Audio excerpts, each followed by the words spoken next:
Hi everyone, welcome back to Herbal Bunny's Pharmacy. My name is Tamitha and this is my lovely daughter, Hi. Latanya. Today our video is going to be about autoimmune diseases and just give you kind of an idea what autoimmune disease is, that your body creates these antibodies that kind of attacks your own cells, your own immune system. And Latanya is going to tell you the two that she actually has and talk about some of her symptoms, and then we're going to be talking about some of the treatment options that we are currently working on and help to put her autoimmune conditions in remission. So go ahead and share with them your autoimmune. I've had Myasthenia Gravis for 2.5 years now, and then I recently, I noticed couple 3-4 months ago that I started developing this little bubble in the inner corner of my eye, and then my eyes kept puffing and bulging. Well, this one, they both do it, but this one is not diagnosable. This one's pretty much my normal eye in some ways, my others, but this one's more worse.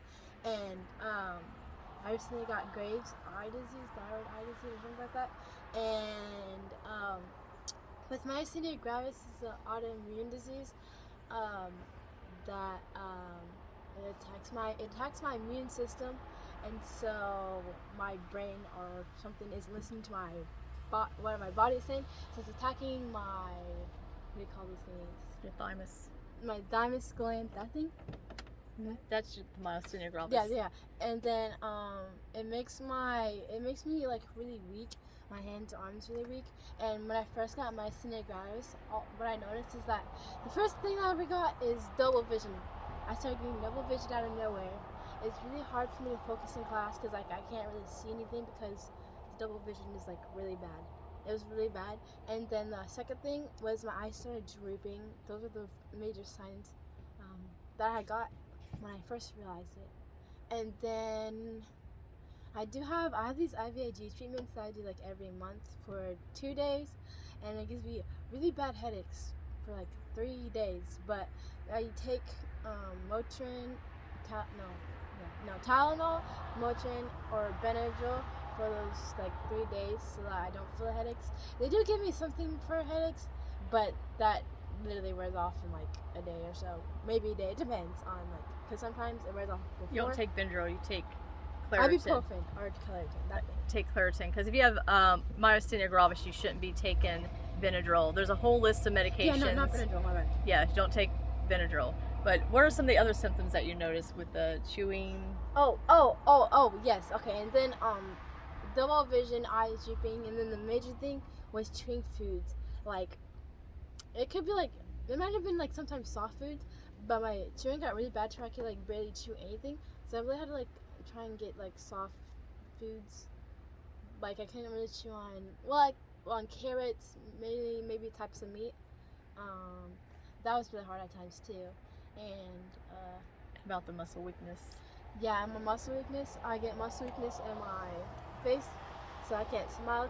I cannot smile anymore like my normal smile is originally. I don't know, just it doesn't work basically. And so, and then with myasthenia gravis or Graves, whatever they call it, I don't really have good eye movement. My eyes can't I physically cannot follow my eyes. Follow my finger with my eyes if I try to. I don't really know why that happens. Because it weakens your muscles. Oh, yeah, because it weakens my muscles. But, yeah. And she sleeps with her eyes open. Yeah, I can't sleep with this one closed. I think I can sleep, well, this one's pretty much good in my opinion. I feel like I can close this one pretty good. It might just be a little cracked on it. But this one's worse. I can't even close it all the way. So I started recently taping my eye shut.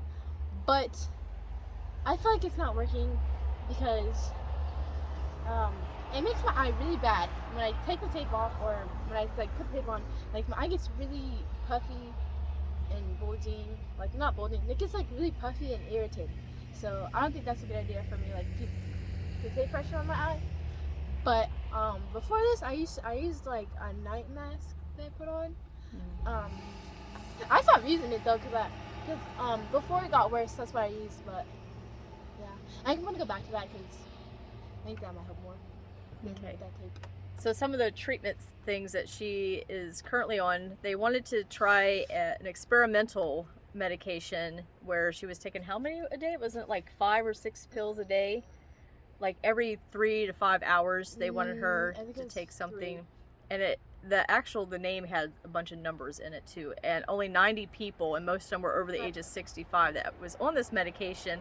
I was not comfortable with her trying an experimental drug. And some of the other medications that she was taking, how did those make you feel? Did they work? So I think, I don't really remember the name of it, but I could probably look in my chart. I feel like it was the one that I took, like, take 3 times a day. Morning, breakfast. No, morning, noon, and then night or something like that. And I feel like that one worked.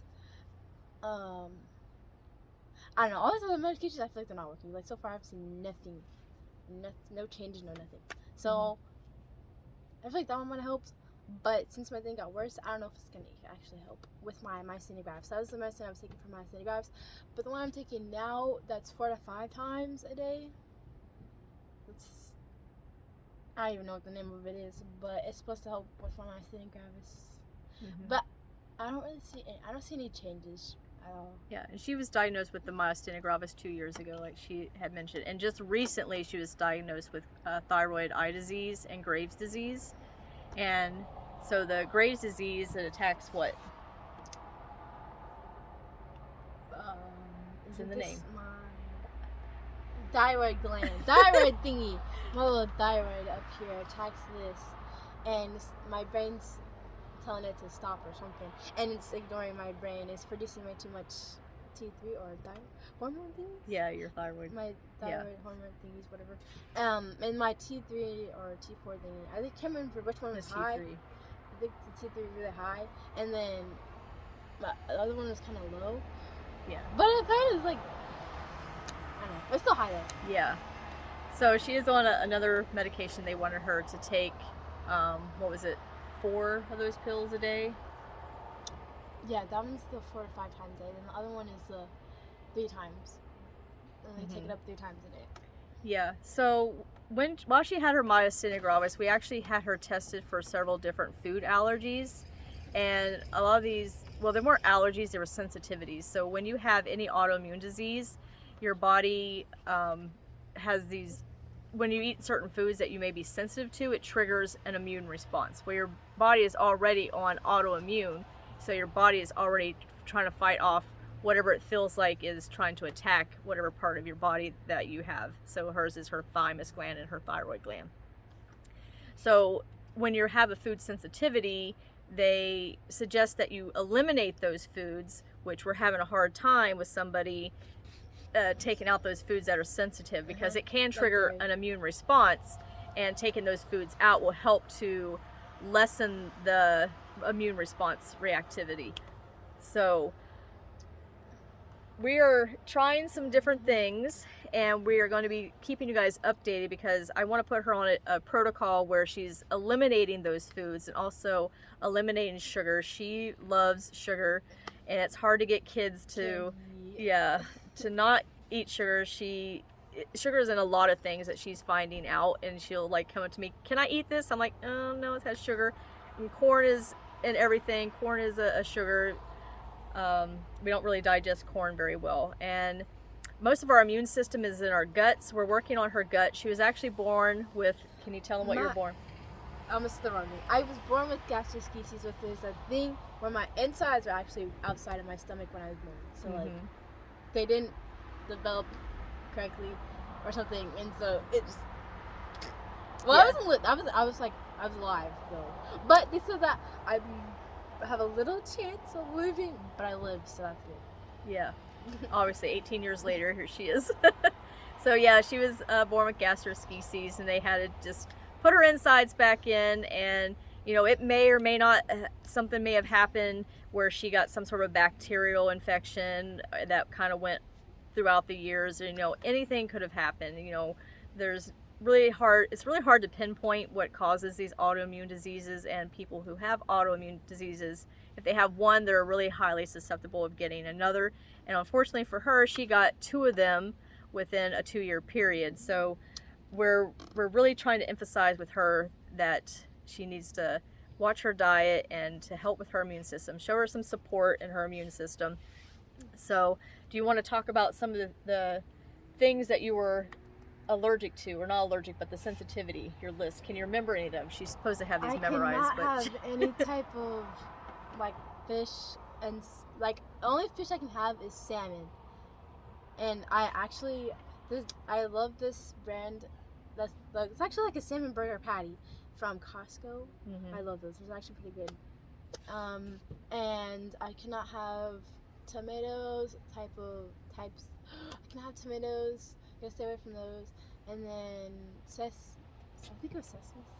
I don't know. I have a whole list in here. I know I can't have. I'm not supposed to have dairy product. I'm not really supposed to Wheat, have dairy or wheat. rice. Oh yeah, brown rice and white rice. Can't have that. That's hard. Yeah. Because I love a lot of the stuff rice. that she was on her list are things that she actually eats every day. So we've been kind of battling with getting her to substitute with, you know, things that she does like, but you know, she does like her fruits and vegetables, and she does eat healthy meats. We're working on that, and we want to have you guys follow on this little journey with us of healing. So some of the medications she was taking for her myasthenia gravis, she's not really keen on taking them. She didn't like how they made her feel. She does do an IVIG treatment every 6 to 8 weeks. Yep. And she does them for 2 days, and it's 6 to 8 hours long. Yes, it's terrible. Yeah. I hate it. Okay, so like when I first started doing this, it took them like 4 to 5 months after I finally got an appointment to get in. It took them 4 to 5 months to actually figure out if I actually had myasthenia gravis, because I guess my antibodies or something, they weren't actually there showing that I had myasthenia gravis. Yeah, they didn't show up right away. And I think personally why it actually showed up now is probably because I actually went down to visit someone, and the other person had myasthenia gravis too, and she's like older lady. But however, she had it, so I feel like from drinking from their thingies, I feel like that's what activated my myasthenia gravis probably. That's just a theory. That's just a theory, but it's probably like, I don't know, slim. But I got it. I don't know. Like, do you think you caught it from her? Is that what you're saying? yeah, in a way. Okay. Because I already had it, and it was kind of not even. Well, I don't know. It was like not there, but like there in a way. So maybe she activated. I don't know. So you already had it. You just wasn't showing up on blood tests. Yeah, it wasn't like official. Yeah. But maybe that was just your way of nature just telling you, hey, you know, this is probably what you have. Because, you know, God's give a sign. Yeah. Of things. Okay, so yeah. So for herbal supplements, she is taking her regular medicine that the doctor has recommended. We are monitoring that. There's some of the stuff for the myasthenia gravis that she really doesn't like how they feel, so she's not really taking a whole lot of that. She's only doing the IVIG treatments right now for that. But for her Graves' disease, she's taking one of the pills, correct? You're taking just one of the 4? I was, but then I was like, I just take 2. I was supposed to take them 3 times. Okay, But so I she did do one for like a week. I started on 1, and now I started 2. Okay, so she's slowly increasing, and we're really fighting with her to get to eating healthy and watching. Actually, for the past couple of days, I have not eaten when I'm not supposed to. Okay, good. Yeah, and some of the herbal supplements we have her on, she's still taking the drops. Yes. Every day. So she's taken a thyroid calm. There's her eyeball. See how this one looks more normal, but like this one is like terrible. Yeah, and her eye waters all the time. Really Yeah. But anyway. I glasses a lot. Yeah, because the sun can irritate her. And she doesn't like people to stare at her. Weird, because she looks like a little alien I child. look like a crazy person. She is crazy. She takes it at least from one of her parents. All right, you guys, so this is her story, and we're just going to work on diet, getting her gut healthy, and doing some herbal supplements to help calm her thyroid. Do you remember what the herbs were in the bottle? There's lemon balm, I bugleweed. don't remember all of them. Those are the two main ones. Bugleweed and lemon balm is really good for immune support and to help calming down the thyroid. No, I don't. Yeah.